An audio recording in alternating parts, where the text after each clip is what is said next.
എല്ലാ കൂട്ടുകാർക്കും നമ്മുടെ പുതിയ വീഡിയോയിലേക്ക് സ്വാഗതം. ഇന്നത്തെ നമ്മുടെ വീഡിയോ വളരെ ഹെൽത്തി ആയിട്ട് തന്നെ തയ്യാറാക്കി കഴിക്കാൻ പറ്റിയ ഓട്സ് പുട്ടാണ്. ഇതുപോലൊരു ഹെൽത്തി പുട്ട് നിങ്ങൾ ഇതുവരെയും തയ്യാറാക്കി കഴിച്ചിട്ടില്ലെങ്കിൽ തീർച്ചയായിട്ടും നമ്മുടെ ഈ ഒരു വീഡിയോ കണ്ടതിന് ശേഷം ഒന്ന് തയ്യാറാക്കി നോക്കാൻ മറക്കല്ലേ. ഇനി ഷുഗറും കൊളസ്ട്രോളും മൂലം കഷ്ടപ്പെടുന്ന ആൾക്കാർക്കും ഇതുപോലെയൊക്കെ ഉണ്ടാക്കി കൊടുക്കുവാണെങ്കിൽ അവർ ഒരുപാട് ഇഷ്ടത്തോടു കൂടി തന്നെ കഴിക്കുകയും ചെയ്യും. നിത്യവും ഓട്സ് കഴിക്കുന്ന രീതിയിൽ നിന്നും വ്യത്യസ്തമായിട്ട് ഇതുപോലെയൊക്കെ ഒന്ന് ഉണ്ടാക്കി കഴിക്കുവാണെങ്കിൽ ഒരു തരി പോലും മടുപ്പില്ലാതെ എല്ലാവരും കഴിക്കുകയും ചെയ്യും. നമ്മുടെ കുഞ്ഞുങ്ങൾ മുതൽ മുതിർന്നവർ വരെ ഒരുപാട് ഇഷ്ടത്തോടു കൂടി തന്നെ കഴിക്കാൻ ഇഷ്ടപ്പെടുന്ന രീതിയിലാണ് ഇന്നത്തെ നമ്മുടെ പാചകവും. നമ്മുടെ ഈ ഒരു ഹെൽത്തി പുട്ടിനെ ഒന്ന് കളർഫുൾ ആക്കുന്നതിനായിട്ട് ഞാനിതിലേക്ക് ക്യാരറ്റ് കൂടി ചേർത്തിട്ടാണ് പുട്ട് തയ്യാറാക്കിയിട്ടുള്ളത്. നോക്കാം എങ്ങനെയാണ് വളരെ ഹെൽത്തി ആയിട്ടുള്ള ഓട്സ് പുട്ട് തയ്യാറാക്കി എടുക്കുന്നതെന്ന് നമ്മുടെ വീഡിയോയിൽ കൂടെ നമുക്ക് കണ്ടു നോക്കാം.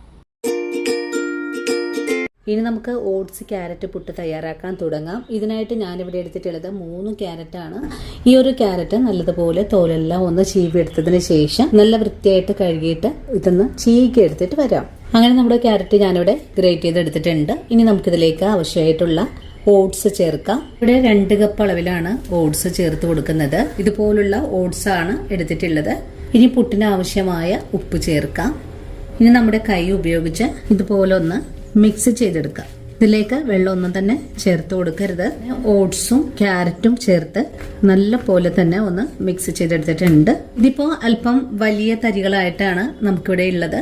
ഇനി നമുക്കിതൊരു മിക്സിയുടെ ജാറിലേക്ക് മാറ്റിയിട്ട് ഒന്ന് കറക്കി എടുത്തിട്ട് വരാം. ഇനി നമുക്ക് ഒരു മിക്സിയുടെ ജാറിലേക്ക് ഓട്സ് മാറ്റാം. ഒറ്റ തവണ കൊണ്ട് കറക്കിയെടുക്കരുത്, 2 ഭാഗമായിട്ട് വേണം നമുക്ക് കറക്കിയെടുക്കാനായിട്ടും. ഇനി നമുക്കിതൊന്ന് കറക്കിയെടുത്തിട്ട് വരാം. അങ്ങനെ നമ്മുടെ ഓട്സും ക്യാരറ്റും ഞാൻ ഇതുപോലെ ഒന്ന് കറക്കിയെടുത്തിട്ടുണ്ട്. ഓവറായിട്ട് കറക്കിയെടുക്കരുത്. പൾസ് മോഡിൽ ഒരു 3 തവണ മാത്രം ഇതുപോലെ ഒന്ന് ചെയ്തെടുത്താൽ മതിയാകും. ഇനി നമുക്ക് ഒരു പാത്രത്തിലേക്ക് മാറ്റാം. അടുത്തതും ഈ ഒരു രീതിയിൽ തന്നെ കറക്കിയെടുത്തിട്ട് വരാം.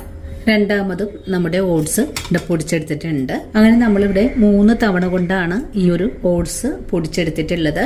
ഇനി നമ്മുടെ കൈ ഉപയോഗിച്ച് ഇതുപോലെ ഒന്ന് മിക്സ് ചെയ്തെടുക്കാം. അങ്ങനെ നമ്മുടെ പുട്ടുപൊടി ഇവിടെ റെഡി ആയിട്ടുണ്ട്. ഈ നനച്ചെടുത്തിട്ടുള്ള പൊടി ഒരു 10 മിനിറ്റ് നേരത്തേക്ക് നമുക്കൊന്ന് റെസ്റ്റ് ചെയ്യാനായിട്ട് മൂടി വെച്ച് കൊടുക്കാം. കുഞ്ഞുങ്ങൾക്കൊക്കെ തയ്യാറാക്കി കൊടുക്കുമ്പോൾ ഇതിലേക്ക് പാൽപ്പൊടിയോ പഞ്ചസാരയോ ചേർത്ത് കുഴച്ചെടുക്കാവുന്നതാണ്. അങ്ങനെ നമ്മുടെ പുട്ടുപൊടി 10 മിനിറ്റ് നേരം ഞാനിവിടെ നനച്ചു വെച്ചിട്ടുണ്ടായിരുന്നു. തരിപ്പോലും കട്ടകളൊന്നും തന്നെ ഇല്ല. നല്ല പെർഫെക്റ്റ് ആയിട്ടാണ് നമുക്ക് പുട്ടുപൊടി നനച്ചെടുക്കാൻ സാധിച്ചിട്ടുള്ളത്. ഇനി നമുക്ക് ഉടൻ തന്നെ ആവി വരുന്ന പുട്ടുകണയിലേക്ക് വാരി നിറച്ചു കൊടുക്കാം. ഇനി നമുക്ക് പുട്ട് നിറച്ചു തുടങ്ങാം. ഇതിനായിട്ട് ആദ്യമേ കുറച്ച് നാളികേരം ചേർക്കാം. നാളികേരം ചേർത്ത് കഴിഞ്ഞാൽ പിന്നെ നമുക്ക് പുട്ടുപൊടി കണയിലേക്ക് ഇട്ട് കൊടുക്കേണ്ടത്. ഇനി കുറച്ച് നാളികേരം കൂടെ ചേർക്കാം. ബാക്കി കൂടെ നിറക്കാം. അങ്ങനെ നമ്മുടെ പുട്ട് നിറച്ചെടുത്തിട്ടുണ്ട്. ഇനി കുറച്ച് നാളികേരം കൂടെ ഇതുപോലെ വെച്ച് കൊടുത്തതിന് ശേഷം ആവി വരുന്ന പുട്ടുകണയിലേക്ക് വെച്ചു കൊടുക്കാം.